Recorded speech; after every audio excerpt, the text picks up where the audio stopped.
नमस्कार मित्रों, मैं कृष्ण कुमार श्रीवास्तव अभिव्यक्ति नाट्य मंच शाहजहांपुर उत्तर प्रदेश से हूँ। 1986 से नौकरी के साथ साथ लगातार सक्रिय रंगमंच भी कर रहा हूँ। मूलतः मैं एक अभिनेता हूँ और आज आप सबसे जो गुफ्तगू करूँगा वो अभिनेता की तैयारी को लेकर ही करूँगा।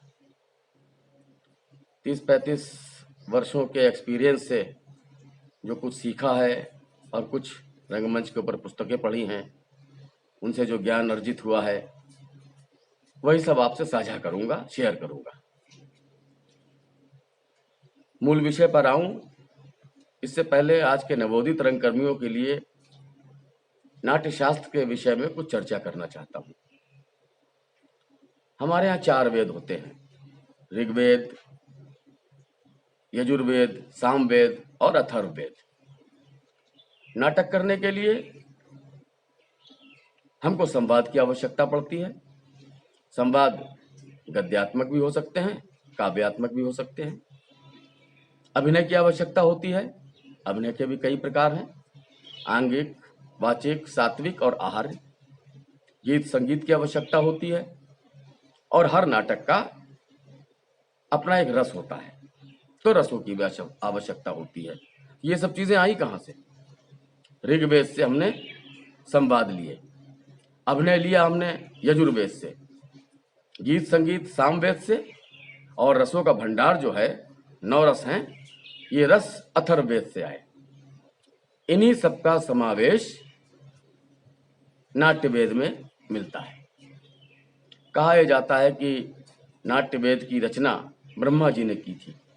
ब्रह्मा जी ने इसे रचने के बाद देवराज इंद्र को दिया ताकि देवता लोग इसको व्यवहार में लाएं, किंतु देवता लोगों ने इसे अस्वीकार कर दिया।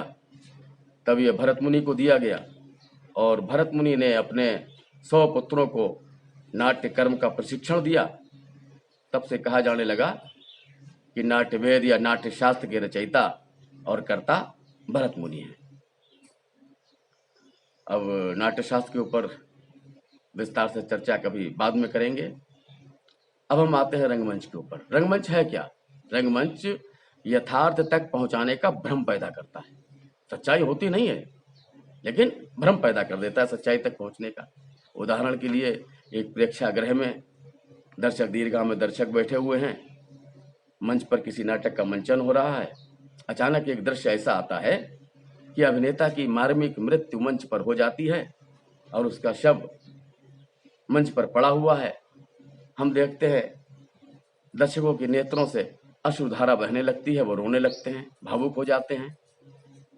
ऐसा क्यों होता है? ऐसा इसलिए होता है कि अभिनेता जो मंच पर था उसने अपने किरदार से भावनात्मक रिश्ता कायम कर लिया था। तो कहने का मतलब है कि एक अभिनेता को भावनात्मक स्तर पर बहुत मजबूत होना चाहिए, तभी वो यथार्थ का भ्रम पैदा कर सकता है दर्शकों के लिए। जबकि दर्शक जानते हैं ये सच्चाई नहीं है। अभी थोड़े देर के बाद नाटक खत्म होगा और यही अभिनेता जिसका शव पड़ा हुआ है मंच पर, ये अपनी कॉस्ट्यूम और मेकअप उतारने के बाद आम लोगों की तरह टहलने और घूमने लगेगा। तो कहने का मतलब है कि अभिनेता की तैयारी के लिए कुछ चरणों से हमें गुजरना पड़ता है। सबसे पहला चरण है ऑब्जर्वेशन। एक अभिनेता को हर पल हर क्षण ऑब्जर्वेटरी मोड में रहना चाहिए। सोते जागते उठते बैठते उसके चारों ओर क्या घटित हो रहा है, चारों ओर का माहौल कैसा है, हर समय उसको ऑब्जर्व करना चाहिए। मैं उदाहरण के माध्यम से आपको समझाऊंगा।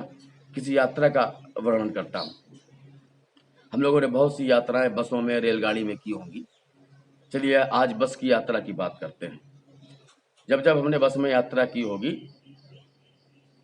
तब अनेक विक्रेता बस में आते हैं।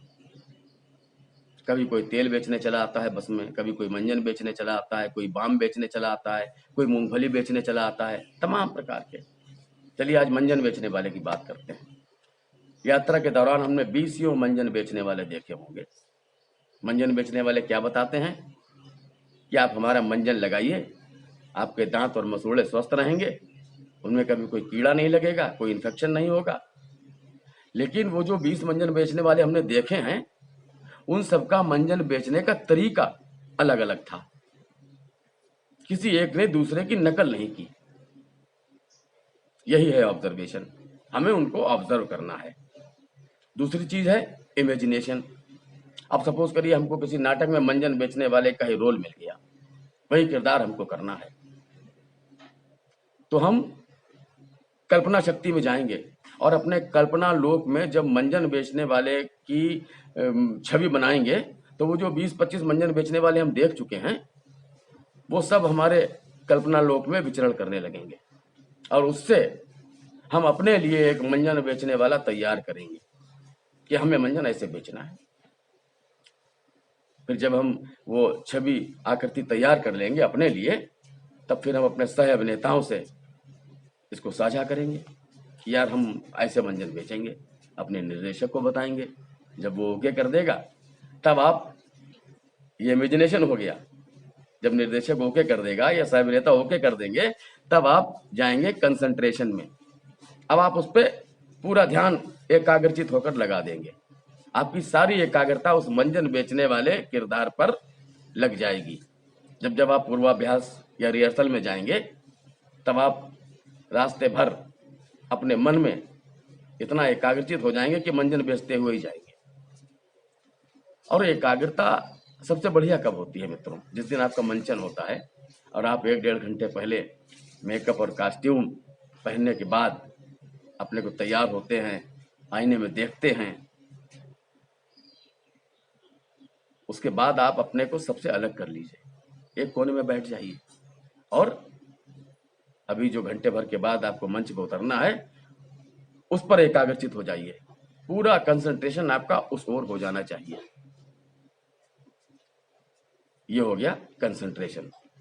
अब इसकी अगली कड़ी, अगला चरण जो है वो है ध्वनि संप्रेषण और संभाषण, यानी कि वॉइस एंड स्पीच।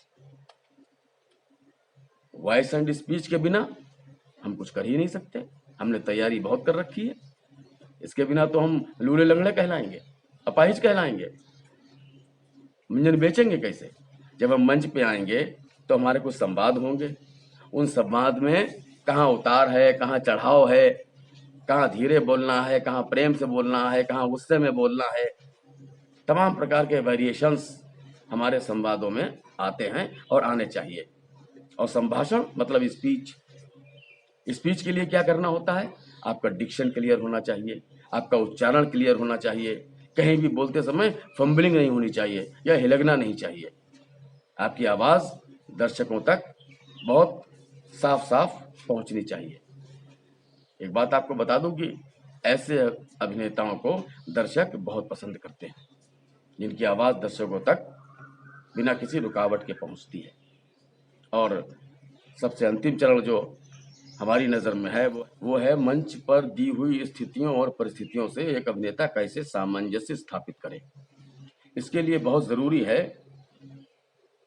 कि एक अभिनेता को बहुत अच्छा श्रोता होना चाहिए। हालांकि स्क्रिप्ट में सब दिया रहता है, मंच पर दी गई स्थितियां परिस्थितियों के बारे में स्क्रिप्ट में सब दिया रहता है, लेकिन अभिनेता को सिर्फ अपने संवाद याद नहीं होने चाहिए, अपने सह अभिनेताओं के भी संवाद के बारे में पता होना चाहिए, उनके अर्थ मालूम होने चाहिए। और आपको बता दें, एक अभिनेता को पूरी स्क्रिप्ट की देश काल वातावरण क्या है इसका ज्ञान होना चाहिए, तभी तो हम अपने चेहरे के भाव प्रकट कर सकेंगे। अगर हमें देश काल वातावरण का पता होगा, हमारा सह अभिनेता हमें अगर गालियों से बात कर रहा है तो हमारे चेहरे के भाव प्रेम पूर्वक थोड़ी होंगे, हमें भी क्रोध हमारे चेहरे पर दिखाई देगा। या वो हमसे प्रेम से बात कर रहा है तो हमारे चेहरे पर क्रोध थोड़ी दिखाई देगा, तब हमारे चेहरे पर भी प्रेम पूर्ण अभिव्यक्ति होगी। तो मित्रों, यही कुछ चरण थे, observation, imagination, concentration, voice and speech, और अंतिम था मंच पर की स्थितियों परिस्थितियों से कैसे सामंजस्य स्थापित करें। उम्मीद करता हूं जो अनुभव आपसे साझा किए हैं आपको पसंद आए होंगे। अगली बार फिर किसी और विषय के साथ आपसे गुफ्तगू करूंगा। तब तक के लिए नमस्कार, धन्यवाद।